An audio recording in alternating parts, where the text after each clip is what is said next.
നമസ്കാരം. മദ്യപിച്ചെത്തിയ ആൾ ഓടുന്ന വാഹനങ്ങളിലേക്ക് pepper spray അടിച്ചതിനെ തുടർന്ന് ബസ് യാത്രക്കാരിയായ യുവതി ബോധരഹിതയായി.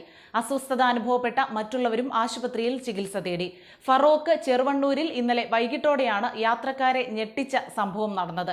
ചെറുവണ്ണൂർ ജംഗ്ഷന് സമീപം കാലുറയ്ക്കാതെ നിൽക്കുകയായിരുന്ന ഇയാൾ ഇതുവഴി കടന്നുപോയ വാഹനങ്ങളിലേക്ക് കൈവശമുണ്ടായിരുന്ന സ്പ്രേ അടിക്കുകയായിരുന്നു. ഈ സമയം കോഴിക്കോട് നിന്ന് രാമനാട്ടുകര ഭാഗത്തേക്ക് പോകുകയായിരുന്ന ബസ്സിൽ യാത്ര ചെയ്തിരുന്ന ഷെറിൻ സുലൈഖയുടെ മുഖത്തും സ്പ്രേ പതിച്ചു.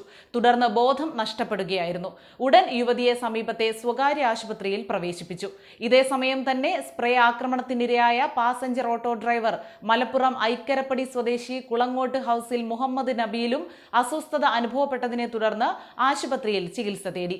പിന്നീട് നബീലിന്റെ പരാതിയിൽ നല്ലളം പോലീസ് കേസെടുത്തെങ്കിലും സംഭവസ്ഥലത്ത് നിന്ന് ഇയാൾ അപ്പോഴേക്കും രക്ഷപ്പെട്ടിരുന്നു.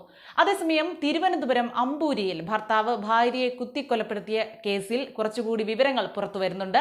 അമ്പൂരി മായം ഈരൊരിക്കൽ രാജിയെയാണ് ഭർത്താവ് മനോജ് കൊലപ്പെടുത്തിയത്. 14 മാസമായി ഇരുവരും പിണങ്ങി കഴിയുകയായിരുന്നു.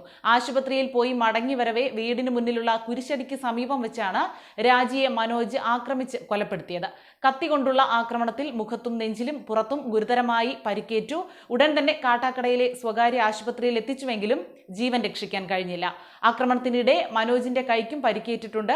ബാർ ജീവനക്കാരനായ മനോജും സ്വകാര്യ ബാങ്കിലെ ജീവനക്കാരിയായ രാജിയും പ്രണയിച്ച് വിവാഹം കഴിച്ചവരാണ്. കുടുംബ പ്രശ്നങ്ങളെ തുടർന്ന് 14 മാസമായി മാറി താമസിക്കുകയാണ്. മനോജിന്റെ വീടിന് 1 കിലോമീറ്റർ മാറി കുടുംബ വീട്ടിലായിരുന്നു രാജിയുടെ താമസം. വീട്ടിലേക്ക് പോകുമ്പോഴായിരുന്നു ആക്രമണം.